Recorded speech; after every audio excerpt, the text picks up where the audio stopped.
حروف الہجائیہ میں 5 ایسے حروف ہیں جن کو پڑھنے کا ایک خاص طریقہ ہے، تو چلیے آئیے سیکھتے ہیں۔ حروف الہجائیہ میں 5 ایسے کون سے حروف ہیں؟ با، جیم، دال، تو اور قاف۔ یہ 5 ایسے حروف ہیں، ان کو پڑھنے کا ایک خاص طریقہ ہے، تو چلیے آئیے سیکھتے ہیں۔ جب ان حروف کے اوپر کوئی حرکات ہوتی ہیں جیسے زبر، زیر، پیش، تب ان حروف کو آپ ایک عام طریقے سے پڑھیں گے جیسے ہم پڑھتے ہیں۔ جیسے اوپر والا حرف دیکھیے مبارکن، با کے اوپر کھڑی زبر لگی ہے تو اسے ہم پڑھیں گے مبارکن۔ با کے نیچے زیر لگی ہے بلقائی۔ با جب ساکن ہوگا تو یہ پڑھا جائے گا اب۔ اب نیچے والا حرف دیکھیے لعبرتن، اس میں جب با کی ساؤنڈ بنائیں گے تو با پڑھتے ہوئے اس کے اندر ایکو کی آواز آئے گی، یعنی گونج ہوگی، اس کے اندر آواز پلٹتی ہوئی محسوس ہوگی۔ لعبرتن، اور اس کی وجہ کیا ہے؟ کیونکہ یہ اس کے اندر با جو ہے وہ ساکنہ ہے۔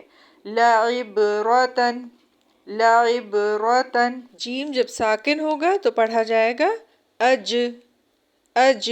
اسی طرح سے ان 2 ایگزامپلز میں آپ فرق دیکھیں، جو حرکت والا جیم ہے اس میں جیم کی آواز کیسی ہے، اور جو ساکن والا جیم ہے اس میں کس طرح سے قلقلہ ہوگا۔ ازواجہم تجعلنی۔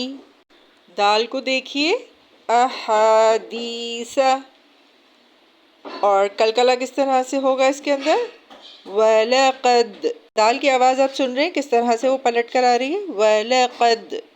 قرآن کو صحیح پڑھنا اس لیے ضروری ہے کیونکہ اگر آپ نے اس کو صحیح سے نہیں پڑھا تو ایک تو یہ کہ اس کا حق ادا نہیں ہوگا، اور دوسرا یہ کہ الفاظ کے معنی بدل جاتے ہیں، اس لیے ان کو صحیح سے پڑھنا بہت ضروری ہے۔ توا کو دیکھیں، توا کا کس طرح سے قلقلہ کیا جائے گا۔ جب توا ساکن ہوگا تو یہ پڑھا جائے گا ات، ات۔ اگزامپل دیکھیے اِلیٰ صِرَاطٍ۔ اب جب اس کا وقف کریں گے تو یہ پڑھا جائے گا اِلیٰ صِرَاط۔ دوسرا دیکھیے الاطفال۔ قاف پر جب بھی سکون کی حرکت ہوگی تو اسے قلقلہ کے ساتھ پڑھا جائے گا، جیسے اس وقت اب آپ دیکھیے الف اور قاف اور اس کے اوپر سکون کا نشان بنا ہوا ہے، تو اس کو ہم کس طرح سے پڑھیں گے، اق، اق۔ باؤنس بیک ہوگی آواز، اق۔